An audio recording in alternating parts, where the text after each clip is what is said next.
Hello, everyone, and welcome to Amplifying Voices on Turtle Island, an intersectional caucus. Thank you so much for joining us for Abolition and the Policing of Marginalized Communities. My name is Elsa, and I'm part of the board of Black Lives Matter Sudbury. Before we get started with this panel, we would like to acknowledge that BLM Sudbury is located in the Swagmok, later known as Sudbury. This land on which we learn, work, and live is located on the traditional lands of the Atikameksheng and Anishinaabe and the Wanapete First Nation in the Robinson-Huron Treaty Territory. And we would like to recognize the presence and important contributions of Métis people in the community on this land. Here at Black Lives Matter Sudbury, we recognize that reconciliation does not begin and end with a simple land acknowledgement. We must work to actively decolonize spaces and uplift Indigenous ways of learning and knowing. In addition, we must all aid in the ongoing battle for Indigenous sovereignty, access to clean drinking water, and seek justice for missing and murdered Indigenous women and Two-Spirit individuals. Furthermore, we want to acknowledge that February marks Black History Month. While oppression, discrimination, and systemic injustices cannot be diminished just by 1 month a year, it's important to recognize this time as an opportunity to educate yourself, your family, and your friends on the historic contributions of Black communities in Turtle Island. We would also like to take a moment to thank our conference sponsors. It's because of their generosity that we're able to thrive and present important programming like this caucus within our Northern community. Biographies of all our panel participants and a full list of our conference sponsors can be found on our website. And we are also pleased to offer ASL interpretation for each panel provided by the Interprétation Signes et Paroles, ISEP. Following this panel, all attendees will receive a feedback survey that will be filled out and you get a chance to win a prize pack of items, including the caucus logo designed by Raven Debaski. This logo expresses the power in connection among marginalized individuals across Turtle Island. The art depicts the interconnection between humanity and nature. The woodland stylization and vivid colors aim to celebrate the solidarity among Indigenous and Black communities. All right, so our moderator for this panel is Husoni Raymond, co-founder of Black Lives Matter Fredericton. And our panel consists of Ma-Nee Chacaby, Dr. Rai Reece, and Andrea Vasquez Jimenez. Welcome, everybody. And thank you everyone for your participation. And so without further ado, here is your moderator, Husoni Raymond. Thank you so much, Elsa. And thank you everyone for joining us today. It's always a pleasure to be in community. And yeah, this is a very important topic and conversations that we've been having over the past long while. So I'm really looking forward to hearing from our panelists today on abolition and policing of marginalized communities. My name is Husoni Raymond, as was mentioned. Right now I'm in Toronto or Toronto, which is the traditional territory of many nations, including the Mississaugas of the Credit, the Haudenosaunee, and the Wendat peoples, including land covered by Treaty 13 and the Williams Treaty. And as Elsa eloquently put it,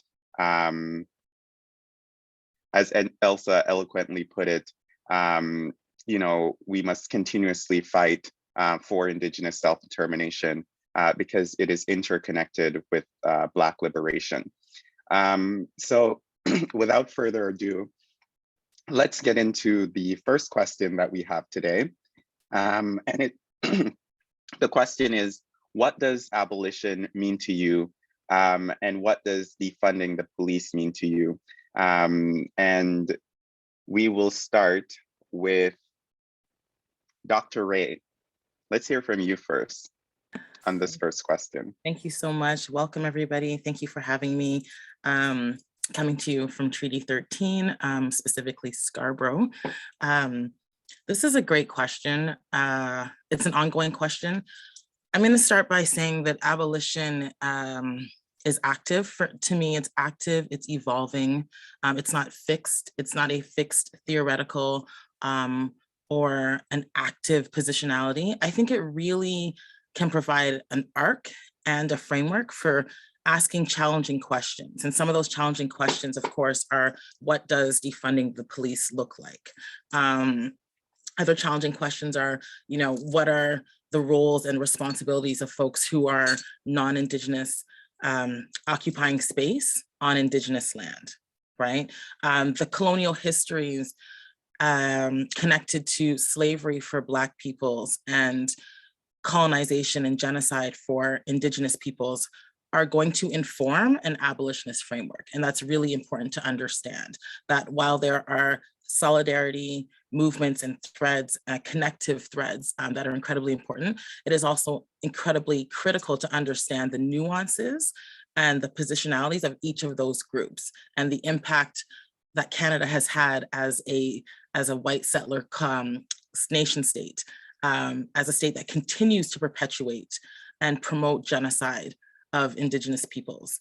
Abolition also, for me, is a way to have conversations about the shadow carceral state. And the shadow carceral state, just in case folks aren't familiar with that term, really refers to other systems, immigration and detention, for example, the child welfare system, welfare surveillance or social assistance surveillance, the educational system, any system that uses carceral logics, right? So still is very much connected to ideologies of carcerality. And those systems also need to be abolished. But abolition, I think, really positions us to think about what would our world look like? What could it look like if we imparted an actual care community, an equitable care community, and did not rely on law enforcement to keep us safe? Because while the premise of abolition is very much connected to carceral spaces, right? Jails and prisons and other institutions of the state,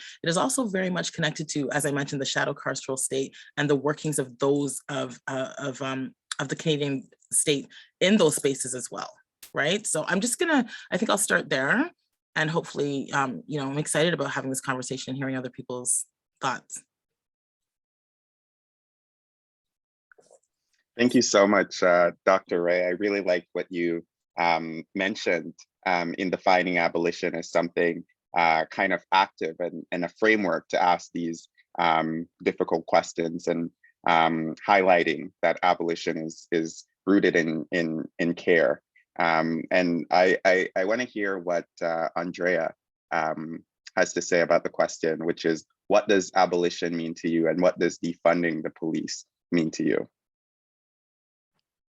Thank you. And I come to you here on the stolen Indigenous land, traditional lands of the Anishinaabe, the Haudenosaunee Confederacy, and the Wendat peoples, which is known to many peoples as Toronto.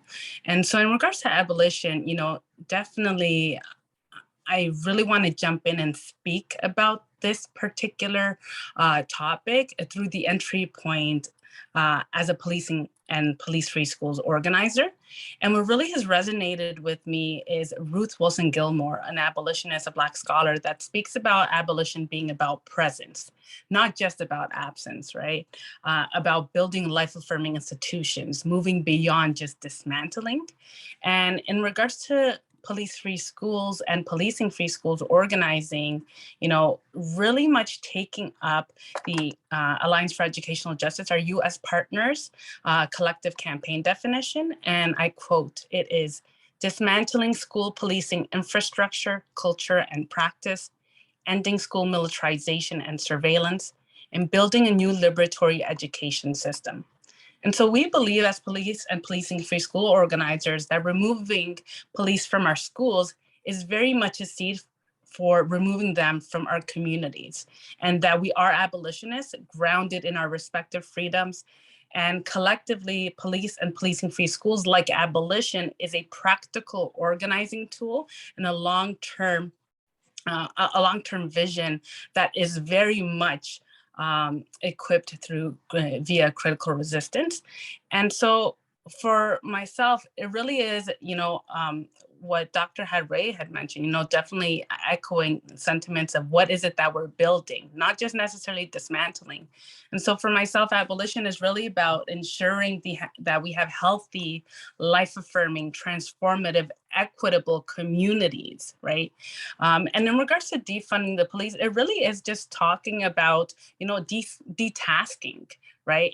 We're talking also about being mindful of the intersectionalities of white supremacy and capitalism, and ensuring practical steps such as a just transition away. There's many people within policing institutions that actually don't want to be in those spaces, but they feel that they have to stay in those spaces due to that being their livelihood. And this is not separate from having to hold those who continuously commit harm and perpetuate harm to hold them accountable. And what we're talking about is also in this current moment, utilizing police as an instrument of last resort. Meanwhile, we move towards the process of full abolition of police. And once again, it's more so about what is the future that we're collaborating and collectively building to ensure a just world for all of us, leaving no one behind.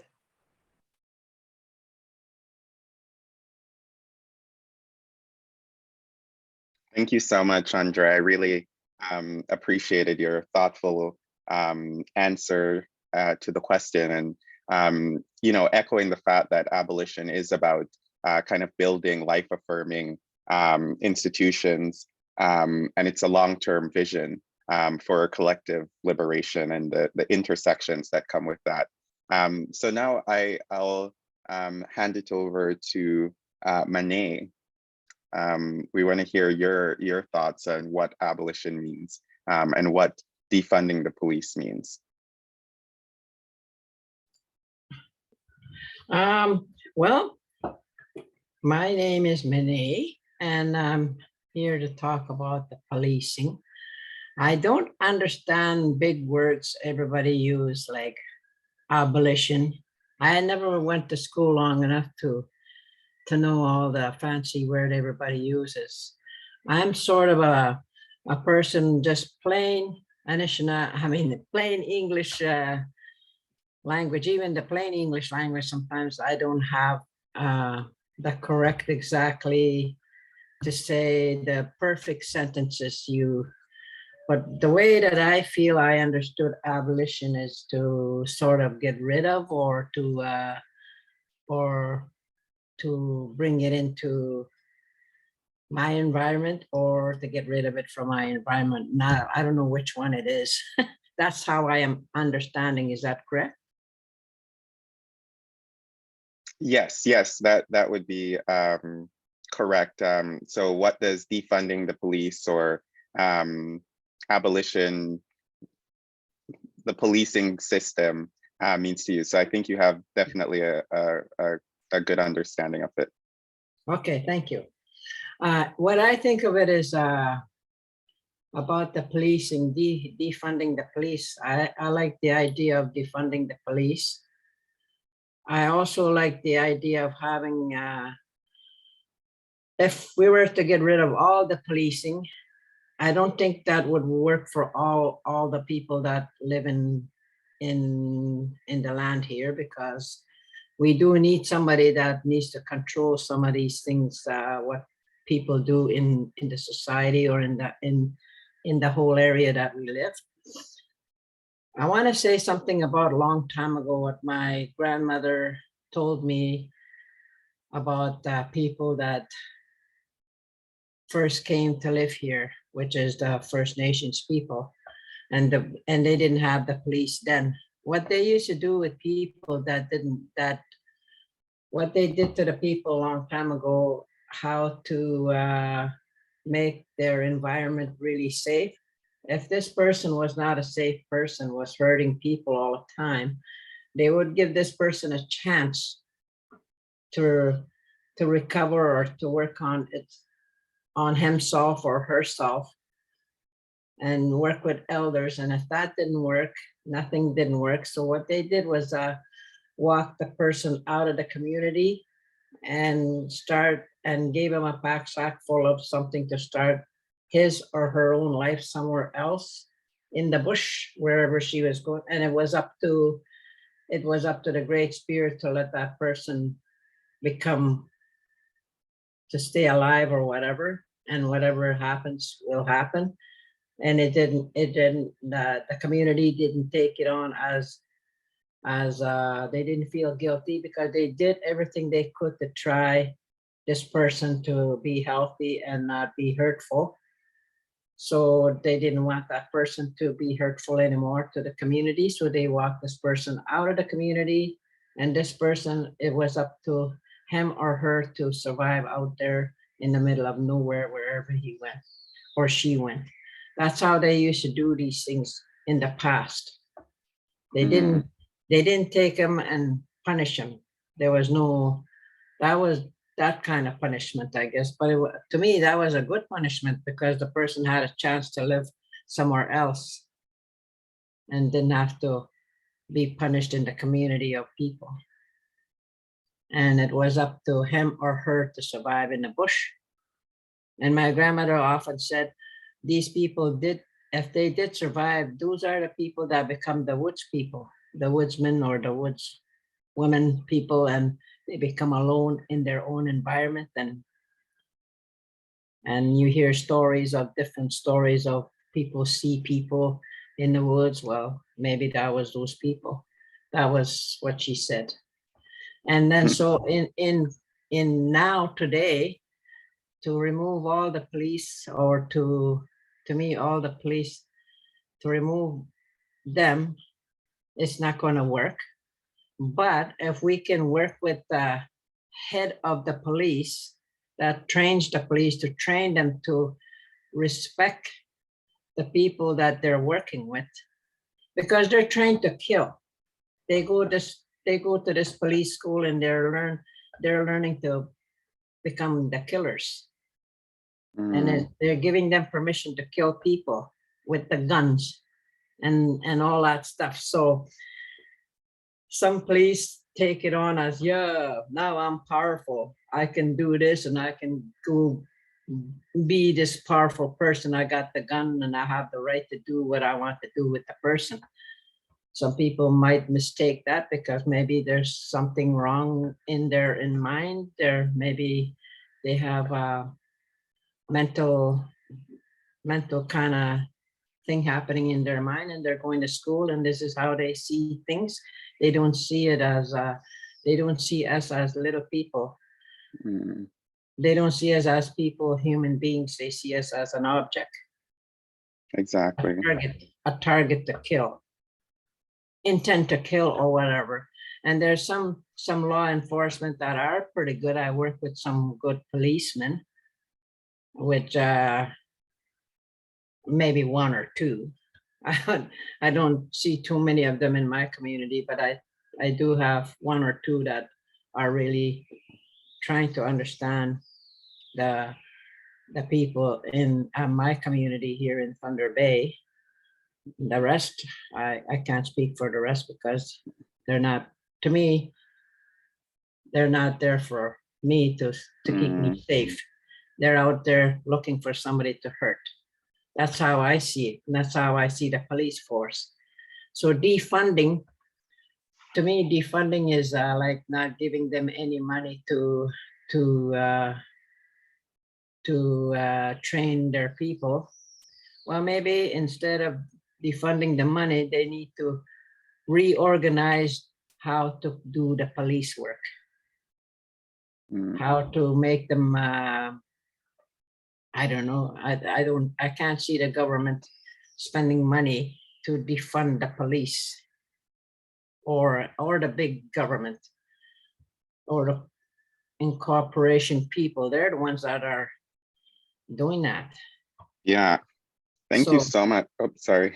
So that's what I say. I can't see that happening in the community now, but I could see if we could fight for them to retrain them in a different way where they can work with humans, rather than killing the humans. That's how I see it. Thank you so much, Elder Ma-Nee, for bringing a different perspective to the panel and reminding us that this is not just a thought exercise and the real impact that it has on communities. And I really love the example you drew upon through traditional knowledge about the importance of restorative justice first, and the lack of accountability for police. So thank you for bringing those perspectives, and the fact that we don't all agree on what abolition will look like, and it takes these conversations and coming together as communities with various experiences to have these discussions and figuring out the way forward. So with that, I guess I want to know, what does a future without police and policing institutions look like, in your opinion? My opinion, or somebody else's opinion? Yeah, you could go first. You could go first if you want. My opinion, what I like to see. What the future, so if we got rid of police and policing institutions, what would it look like to you? I don't know. It's hard to say because I can't see that happening. To me, it's just that's a big wishful thinking from all of us. Let's be realistic. Will that happen? Will the government provide all those funds to happen? No, they barely do anything with. We always, us people like the First Nations and the low-income families, and then the Black people, we always feeling like we're always fighting for the rights of our lives to be on this planet when we were here, when we belong here. And I can't see the government or anybody that's higher up that's willing to change this Canada to look like without the policing. I can't see it happening. Thank you for sharing that, the practical realities, that oftentimes we are fighting for things, but as marginalized people, the government kind of turns a deaf ear. So we have to keep on dreaming and imagining and continue fighting for this future without police and policing institutions, if that's what abolition means to you. So I'm curious to hear from Dr. Rai on your perspective on what does a future without police and policing institutions look like. Yeah, thank you. Perhaps before I answer that question, I wanted to pick up on a few of the really critical points that Elder Ma-Nee was making, because I think they really speak to the fact that there is not one single abolitionist framework or entry into this conversation, or even theoretically. So I think it's really important to also discuss the tensions, right, within curating a movement or movements for abolition, right? And when I listened to Elder Ma-Nee speak, I really was grounded in the fact that so many folks come to abolition from a particular space and social location. And it is really important and critical to not erase, not negate, or disavow those knowledges. And those tensions are important because they really speak to not only historical frameworks, but they speak to the fact that, effectively closing repressive institutions, and I'm someone who considers myself an abolitionist. So even in the effort to close repressive institutions, whether those are psychiatric institutions, carceral spaces, those of the carceral, shadow carceral space, that may not necessarily result in abolition of a system as a whole, right? So it's really important to also understand and remember that abolition also should be directly connected to emancipatory politics, right? And we're not talking about Indigenous and Black folks surviving. We're talking about Indigenous and Black folks thriving in a system that is not broken, because it was never designed for Indigenous and Black folks to flourish, to thrive, right? The system was never designed for us to be a fully functioning whole members of that system, right? With autonomy and with respect and knowledge of care. So it's really important to think about the way in which these dynamics that we're discussing are very much connected to community knowledge and base and basis of thought, and that abolition or even alternatives to abolition are always in the making, right? There are always activist strategies that are happening, right? That are taking place. And yes, the closing of prisons and large state psychiatric institutions, of course, that's important. But we also need to remember that that may not necessitate a change or a radical change in policy or attitudes, right? Or even the experiences of people, the lived experiences of people with incarceration. So we can't leave those pieces out of the conversation as well.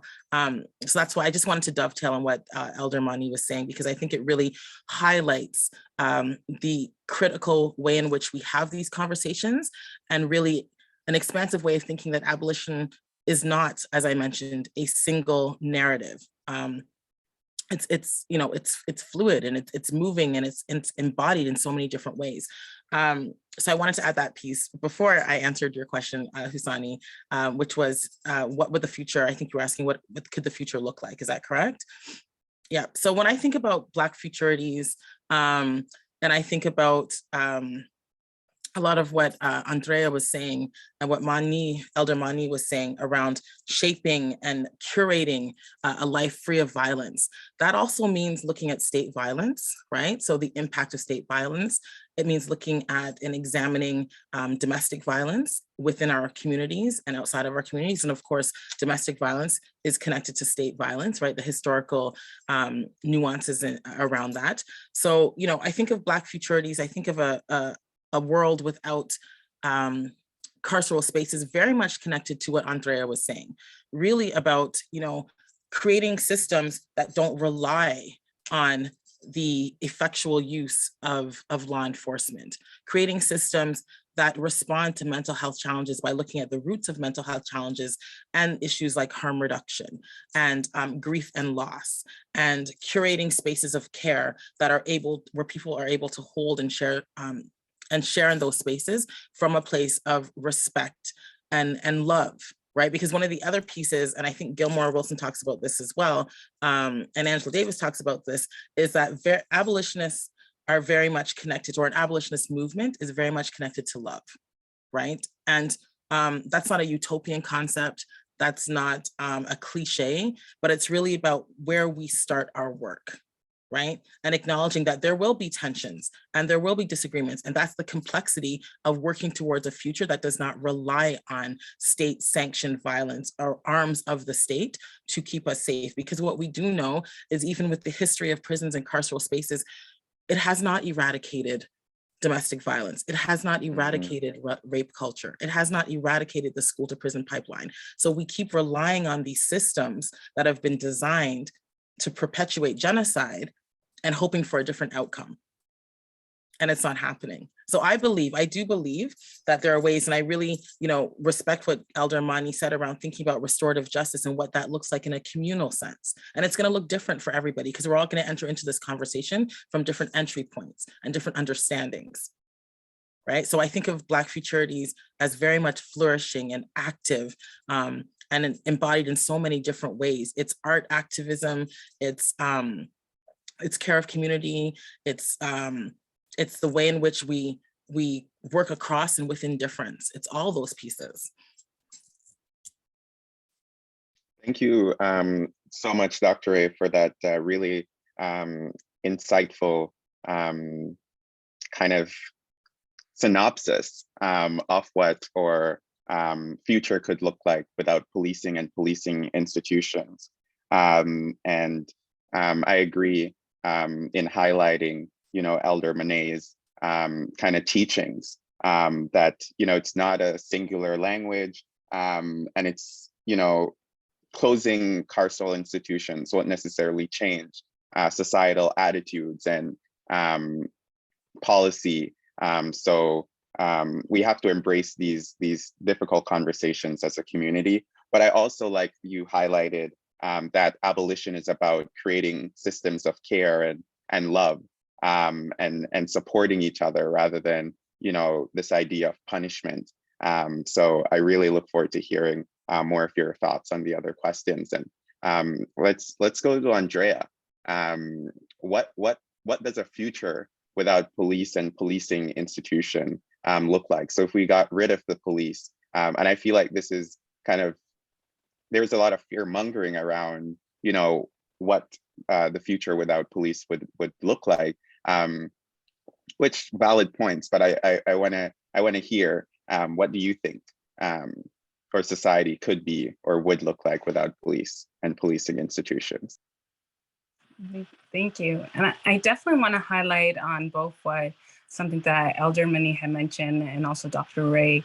You know, Elder Ma-Nee really spoke to the reality that there is a lack of political will of those in leadership positions to actually do what is actually evidence-based, right?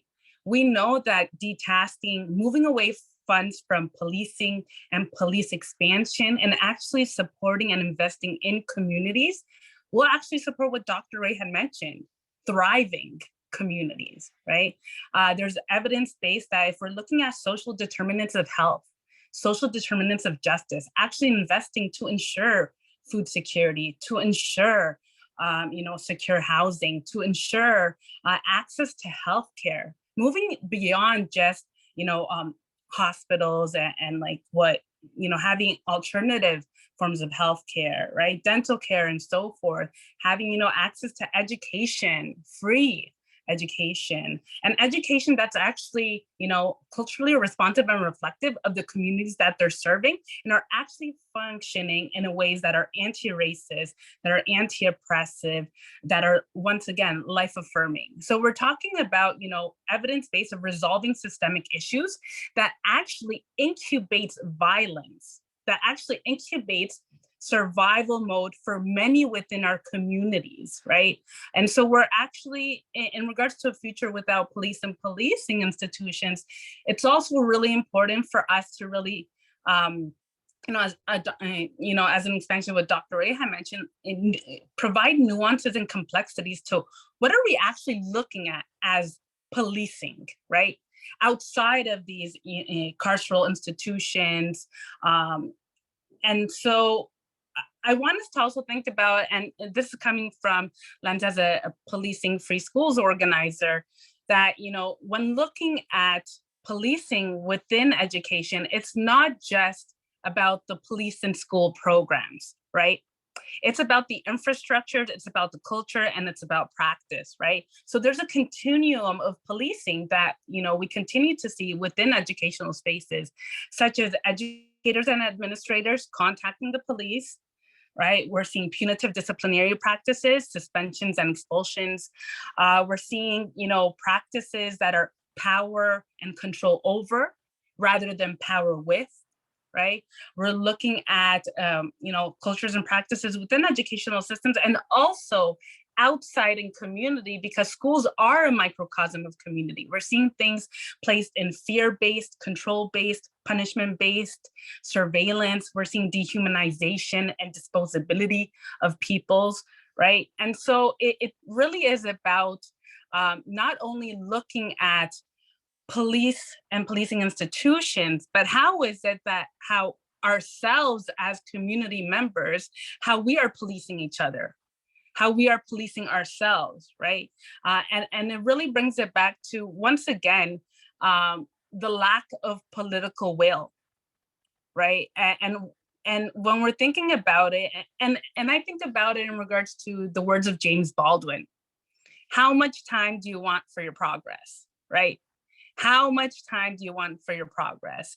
And once again, you know, it really is important moving towards abolition that we don't replicate the same oppressive structures by asking for reforms, right? There's been many reforms for how many years that are not actually functioning and is actually police and police institutions attempting to get additional funding and expansion rather than, as far as even where we are and also globally, there's underfunded and under-resourced educational systems, right? So whether it be, reforms about less police presence or more training or more diversity in police forces and or in school police forces to be reflective of communities, or instead of having police to change them for security guards or technological surveillance, right? It's really about, a paradigm shift, moving away from carceral and policing logics, infrastructure, culture, and practices to a paradigm that, once again, as Dr. Ray had mentioned, Ruth Wilson Gilmore, Angela Davis, Bell Hooks, being grounded in love, being grounded in healing-centered engagement, being grounded in relationship-centered and connection building. It really is about connection building and ensuring that we love each other in community and that we ourselves want to see ourselves thrive, but also want to see us part of the larger collective, all of us thriving. And that very much is possible when we're even looking at evidence-based, looking at where electoral leaders should actually be investing funds. Wow, thank you so much, Andrea. I really liked how you highlighted that, defunding the police and sorry, I was looking at that message, but highlighting that defunding the police is evidence-based. There is evidence that shows that investing in our communities, healthcare, housing, education will make our community safer. And it's a matter, as Elder Ray put it, a lack of political will. And I think you mentioned so many great things that I wanted to dig into, but with the time constraints, I think I'll move on to the next question. Maybe we'll only have opportunity for one question, but I'm actually curious, since we're talking about kind of the dissenting, the conflicts within our communities, even around these topics, not everyone agrees that this is the abolition or defunding is the most effective means of keeping our community safe. So I wonder if someone can address that kind of concern, in practical situations. Dr. Ray mentioned about a lot of times we think about it, we use academic exercises and the big words and, dreaming up the future that we want to see. But what about a situation where someone gets a gun and is there and we don't have a police to call? What institution would replace that? And those practical or real life situations that might come into play. I wonder if one of our panelists could address that quickly. For anyone else that's similar to Elder Ma-Nee that might have those practical concerns. And then maybe we'll touch on one other scripted question.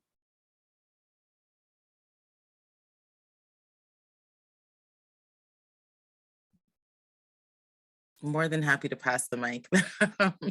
I really love what Andrea was saying. So, I mean, that's the question of the dangerous few, right? That's always the argument that gets pushed to the top. What about, right? And so then we can't vision even what our future would look like. But I really I love what Andrea was saying, because that question to me was answered in what Andrea just said, right? And that an abolitionist framework asks us to not just insert, we're not even talking about dismantling systems, but I want to borrow from Shireen Razak here when she talks about rupturing systems, because when you rupture something, you cannot build it back. And that's what we don't. We don't want to build back what we have. We want to completely rupture it and start from the ground, those roots, right? R-O-O-T-S and R-O-U-T-E-S, right? Both roots and roots. And, when Andrea was talking about, creating communities of care, right? When we take that money, when we take those resources and we reallocate those resources to having, whatever that looks like, whatever that response would look like, that collective response by a community care group or a group of individuals or whatever that would look like, that would be our first point of response for somebody like you said, Husoni, who has the weapon or whatever that may look like, right? Not the police, but we have to put those in place first, right? So I understand that that is a process. And I also want to dovetail on one of the pieces that Andrea talked about, because this is where I think the some of the issues with reformist movements and policies have butt their heads up against abolitionist frameworks, because what has happened is we've relied on reform to change a system, right? And some reformist movements have actually increased the disproportionality of Indigenous and Black folks being warehoused in systems. And we saw this with mandatory minimum sentences. That was a reformist idea. Okay, we've got an issue here. Let's reform this particular or amend this particular part of the criminal code. But then it had a very, very detrimental effect. It increased more surveillance in priority neighborhoods, et cetera, et cetera. We know that, right? So yeah, the response to somebody who has a weapon or has a gun, as you're saying, a weapon of any kind, right? Whether that be a gun or whatever the case may be.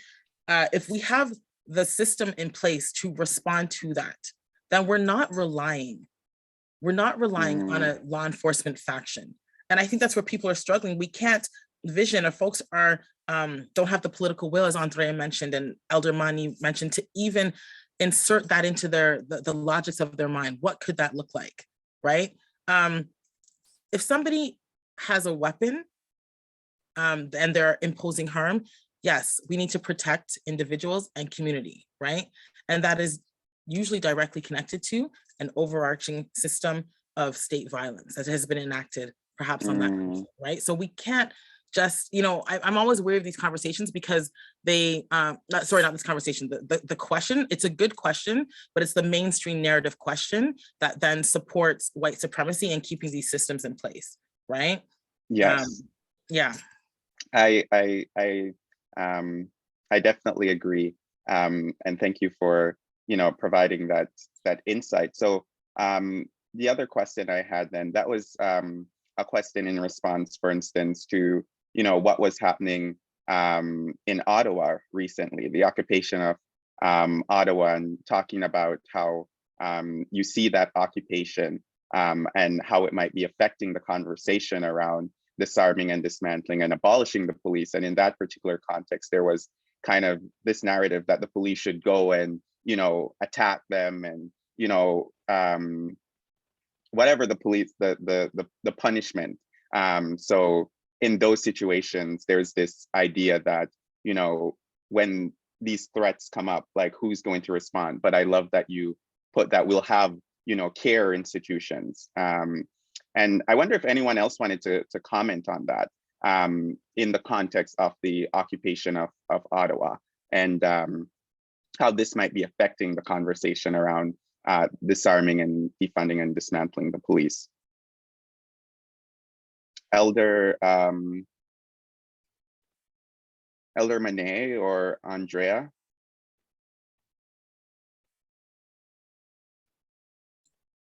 I don't have much to say about Ottawa because I haven't been listening to news or anything. I've been away from the news since last time I watched it was a bunch of truckers going to Ottawa, and I said, oh, I'm not gonna go there. I didn't want to see that. And then, well, that's an example. They started off with a good idea. It ended up to be, I heard it ended up to be a terrible thing. So, but that was what I heard in the news. But I wanted to talk about what I'm involved in Thunder Bay about the policing stuff and policing our people. I work with a group of young people. We work together. And these are the people that I work with, the youth, and they're all young. And I'm their elder, and I work with them, and we go out at nights on the weekend to help the people from the police, from any kind of a violence. We try to pick them up when we see them on the road. These are the drinkers or the homeless people or anyone that's happened to be walking. We ask them if they're okay. We go around with water and sandwiches, and then we pick up somebody who doesn't have a jacket or doesn't have a hat or mitts or whatever. We pass that along to them. And sometimes we see the police sitting around close to the shelter where they they are parked and watching people. So we sit behind on the main street. They're just watching too, because they're watching the people. We're watching the people, how they're going to treat these people.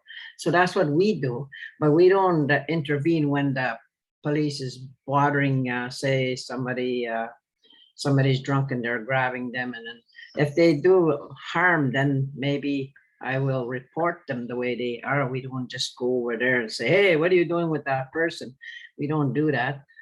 And the police in Thunder Bay don't like us doing what we're doing, and we're called Tebwe-Nwinbe-Mosewen. That's the name of the group, Walking the Truth.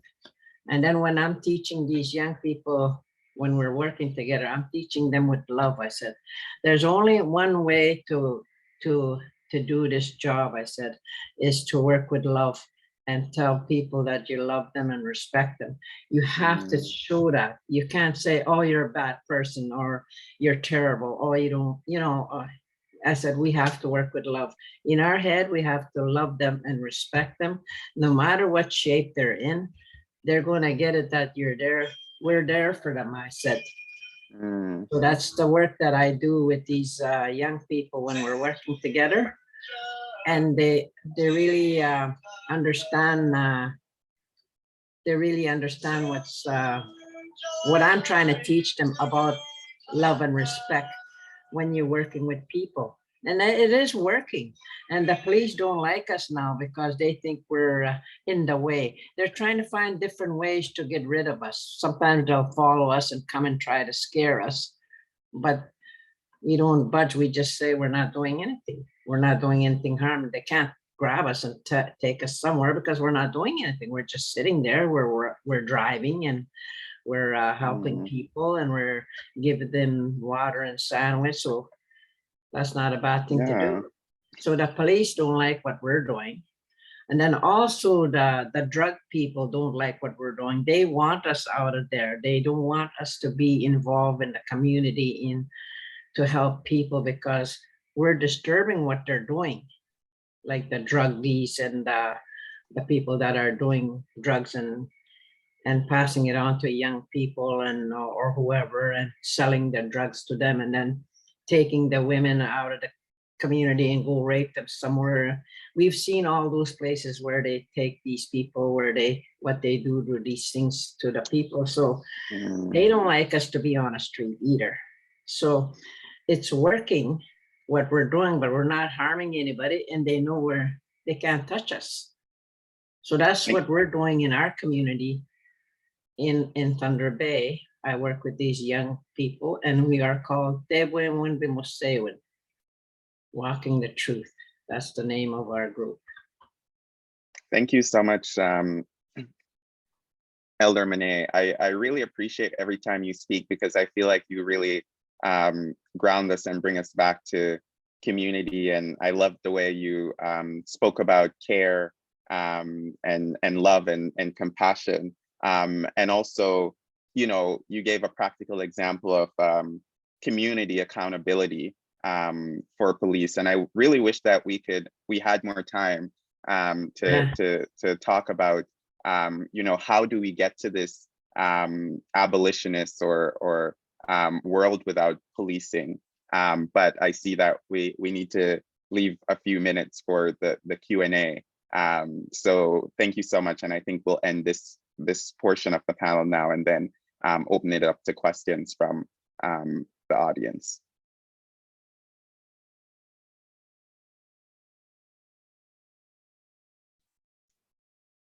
Okay. I'm trying to see the chat.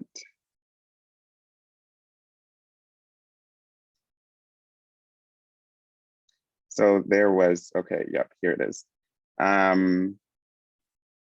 In what ways can we as individuals assist in the ongoing fight towards abolition and historically reallocating funds towards community-based initiatives, mental health and wellness?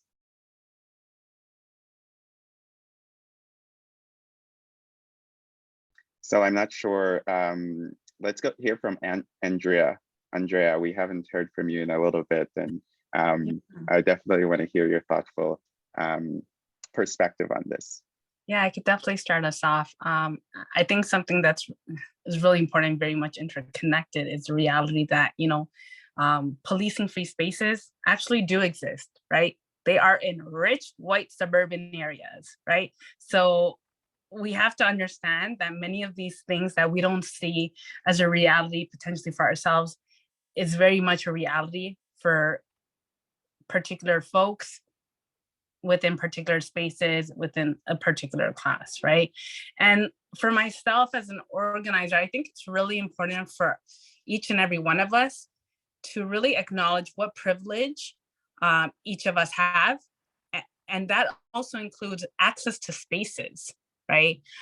So if you have access within, whether it be an educational space, you can connect with other educators, parents, caregivers, students who are organizing. You can connect with folks in community who are already doing the work through the entry point that you want to do. Never seeing, our movements are very much interconnected, but once again, as Dr. Ray had mentioned, each and every one of us have a particular entry point. It also really looks like, shifting the political landscape, and getting folks involved within, political electoral parties, right? Myself, I have ran as a candidate with the NDP, both in Ontario and federally, and then using that space to then support things such as, Bill 67, for instance, getting folks to support Bill 67, which in what we know today as Ontario is the Racial Equity in Education Act. And that's really looking at having a systemic and provincial strategy to combat anti-Blackness, to combat anti-Indigeneity, to combat Islamophobia and anti-Semitism on a provincial strategy, on a systemic way. So for me, it's really about, honing in on what access do you have to spaces, what privileges do you have to exercise? And that also looks like, starting the conversations at home. What are the ways that, folks are also parenting children, because parenting in many ways can be very much seen as policing, right? Timeouts instead of time-ins, taking away things, right? Fear-based and punishment-based. And so it really looks at our holding ourselves accountable in the spaces that we are in and connecting to larger collective spaces, moving towards abolition. Thank you, Andrea. I really love that you kind of grounded us in doing kind of reflection as to what spaces and privileges we have and what spaces we have access to, and how we can use that to enhance our mobilization efforts, and highlighting that we can use how we as a community can engage in kind of political activism and use political capital to enact some change within our communities. So I want to hear from some of the other panelists on this question. In what ways can individuals assist the ongoing fight towards abolition and historically relocating funds towards community-based initiative, mental health and wellness? I mean, I guess I could chime in. I think Andrea already so eloquently Andrea answered this question. So what I will do is offer a gentle extension to what Andrea has said, and also dovetail over after connected to another question that was asked in the chat around co-optation, because I do see an interrelation here. I see a connection here, right? And the question was, we're seeing a co-optation of all Black Lives Matter, the slogan being, applied to the convoy. And so when I hear what Andrea is saying, and I think about the way in which we keep pushing forward, right? We keep moving forward and the importance of that. And very much like the framework that you mentioned, Andrea, around parenting, because I think that is so incredibly important. And also because Black parenting gets targeted in a very specific way and used by the state. And we see iterations of that in terms of anti-Black racism. So I think that's incredibly important. So yeah, I don't know that I have too much to add, Husoni, in terms of what Andrea said, but definitely agree with the premise and the positionality that she's set forth. And also think that, you know, we continually need to think about the way in which we you know, I ask folks when I have these conversations, like, what do you want? It seems like a simple question, but what do you want? What do we want? What's the end goal? What's the end game, right? And that doesn't have to be one singular narrative or one singular, look like one particular thing. It could be a number or a series of things, right? And so start from the end, start from what we are hoping to envision, right? Start from the pain, right? Because we have to also have these conversations when we're talking about abolition and defunding the police and creating safe care communities. We have to talk about the fact that Black and Indigenous communities have never been given space to have conversations around their pain, because we're always pushing it down. We're always forced to push it down, right? We're always forced to push it aside because we've got to keep fighting other issues. We have to have those conversations about pain and trauma. Right? And that is not to look at Blackness or indigeneity as a deficit. That's not what I'm saying. What I'm saying is that in order to move through and push through and keep evolving, we have to have those difficult conversations, right? Yes. I don't think I answered your question though, but I No, was no. as Andrea was talking. Yeah. I think you absolutely provided some perspective on the question. And the need for space. I see we only have 10 minutes left, and we got another question here, and it's from Erica, and it says, given the state's void of political will, what do you each feel is the next active step to take by the collective in exercising their agency for a less carceral reality? It has become evident that the collective / people have an ability and determination to imagine, propose, and practice more emancipatory options, which the state obviously lacks. What are the possibilities for the collective given this ability and determination when it comes to policy change? Anyone, I won't pick on anyone because that was, anyone have any burning thoughts? I could definitely add some pieces. I think in regards to even thinking about strategies, I've always been the one for inside-outside strategies. You know, having our folks in every single space so that we can do inside-outside strategy. And I think in regards to, you know, we have seen how our communities, you know, have been supporting each other. Right? Whether it be by mutual aid, whether it be, you know, by like making food, going to folks who, you know, who either lack housing or have food insecurity, supporting each other, you know, doing funding to provide, whether it be, you know, $100 to $1,000 for folks who are in need and who have been disenfranchised, right? And I think as beautiful as it is that continues, because it is necessary, because the state is not doing anything to support thriving communities. It very much puts organizers and people within our community into this fast lane of burnout and early death, right? When, you know, when we're talking about, wanting to extend on what Dr. Ray had mentioned around grief and pain, a lot of it is that, you know, folks are doing the work of what institutions and what even certain organizations would be getting paid millions to do. And our communities are doing that off of free labor and off of love for our communities, but that doesn't make it right. So for myself, it's really about inside outside strategies, getting our folks into every single spaces and looking at different spaces on how we can use it.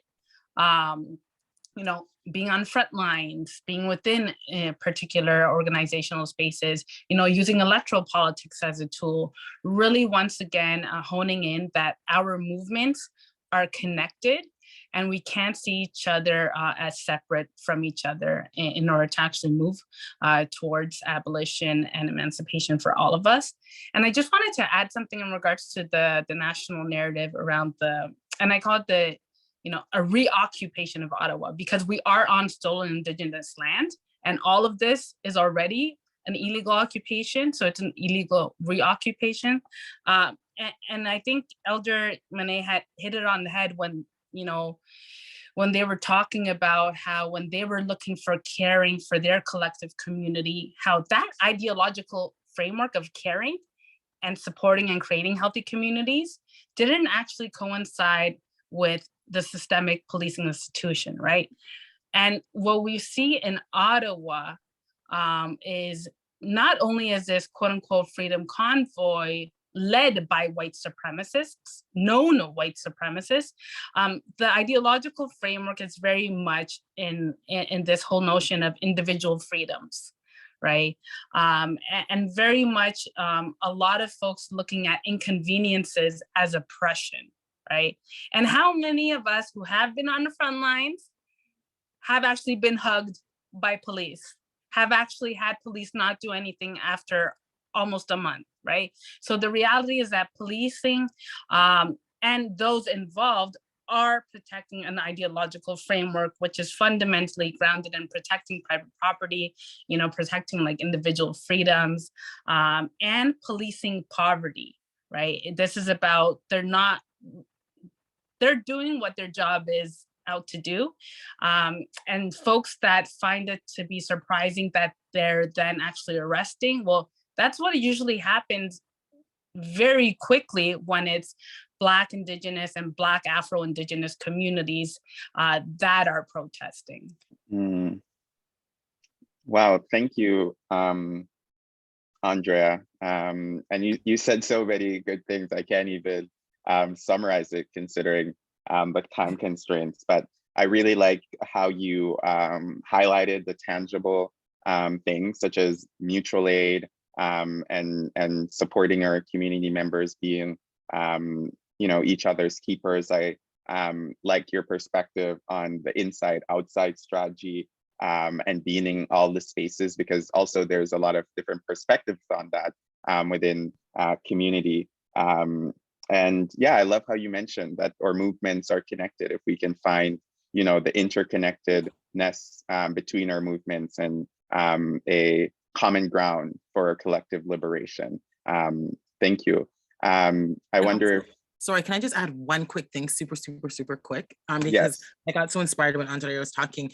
Co-optation is a white supremacist instrumental tactic.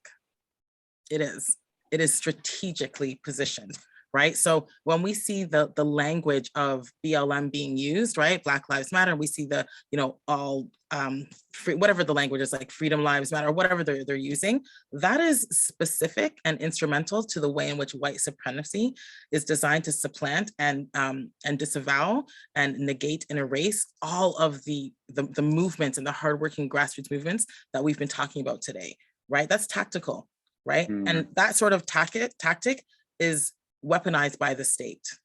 Absolutely, right? And so it's thinking about how to counter that co-optation, right? Which is keeping, the pressure on, and, whatever way folks can contribute, as Andrea said, whatever ways folks can contribute to their, to the movement, to supporting communities. If that looks like, if you are able to financially support that, that's great. And if you're not, then it's still in having those very germane and critical conversations and those everyday acts of abolition, as we call it, right? And supporting communities and not being quick to be white adjacent, right? As a racialized person, not being quick to rely on state factions to keep your community, your neighbors, the kids that you're teaching in your schools or whatever have you, keep them safe, right?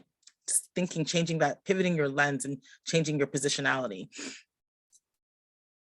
Thank you. And I see we have 2 minutes remaining, and I feel like Andre and Dr. Rai really gave some tangible kind of options for options that, or us as a collective can take, to bring about policy change. So I'll hand it over now, considering we only have 2 minutes left, but I wonder if Elder Ma-Nee had any final thoughts that she wanted to bring into the conversation before we go.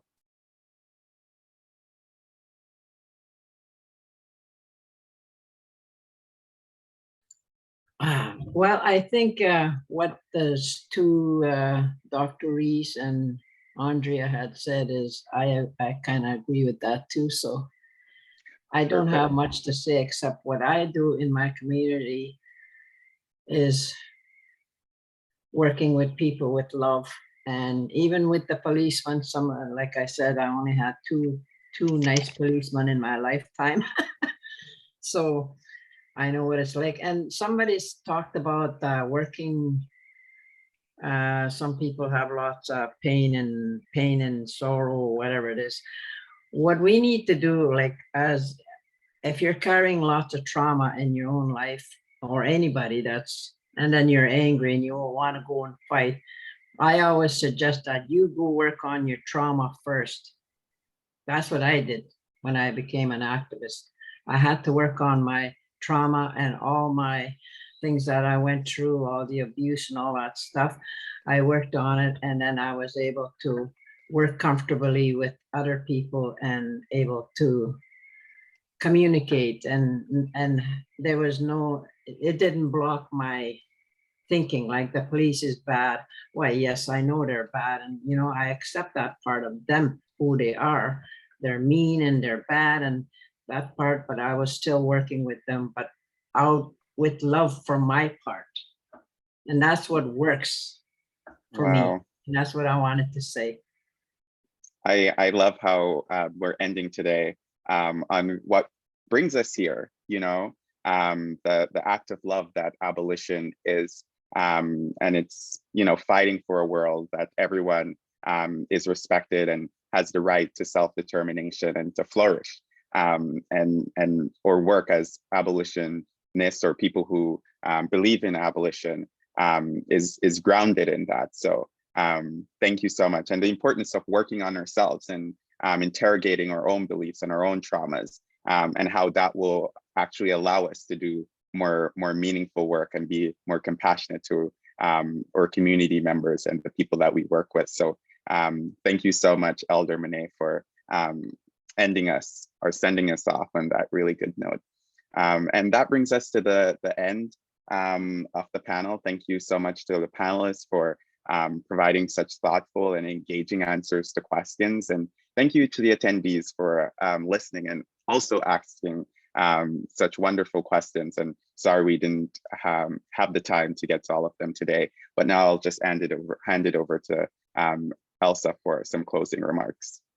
Thank you. And yes, thank you everybody, Elder Ma-Nee, Dr. Rai, Andrea, and Husoni, for being a part of this space and cultivating this discussion in such an honest way and interesting and inspiring way. We appreciate your contributions and the important work that you do. And I really hope, yes, everybody enjoyed themselves. And as a quick reminder, keep an eye open for the follow-up survey. There's an opportunity to enter a chance to win a prize pack, which includes our caucus logo, and who was designed by Raven Dubosky. And so after a quick break, we'll be back with our next panel, which is entitled Afro-Indigeneity, Stolen Bodies on Stolen Lands at 1:30, so very interesting. For more intersectional caucus information, you can consult our website and stay tuned on our social media. Yes? Ma-Nee, Elder Ma-Nee? Am I done for the day now, or? Yes, it's the conclusion, so yes. Thank you so much for your participation. Okay, thank you. Thank you. Just before we log off, I just wanted to thank our sponsors, and I will take a moment to name them. So Cambrian College, Canadian Mental Health Association, Sudbury-Manitoulin, Centre de santé communautaire du Grand Sudbury, le Centre Victoria pour Femmes, Coalition to End Violence Against Women, Collège Boréal, Future North, Futur du Nord, Galerie du Nouvel Ontario, Greater Sudbury Public Library, Mental Health and Addictions Program of Health Sciences North, the Nickel Refinery, Public Health Sudbury and Districts, Réseau Accès Network, HIV, Hepatitis, Health and Social Services, Services sociaux et de santé pour l'hépatite et le VIH, Sudbury Action Center for Youth, SACY, Sudbury Workers Education and Advocacy Center, SWEAC, CWAC, and the YWCA Sudbury. So in the spirit of conference theme, which is amplifying voices on Turtle Island, stay loud, stay proud, and our voices will be heard. So thank you for joining us again, and have a splendid rest of the day. Bye, everybody. Thank you.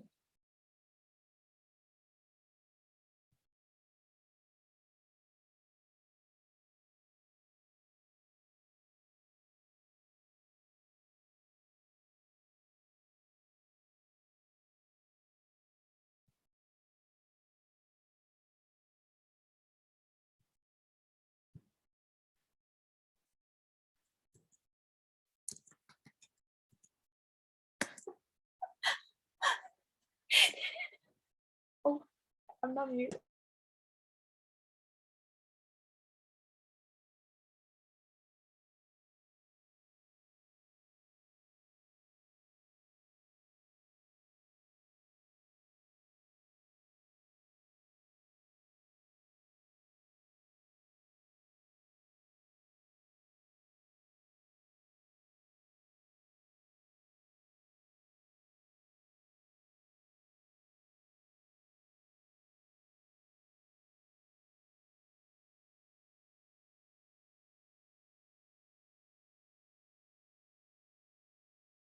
Unmute. Hello?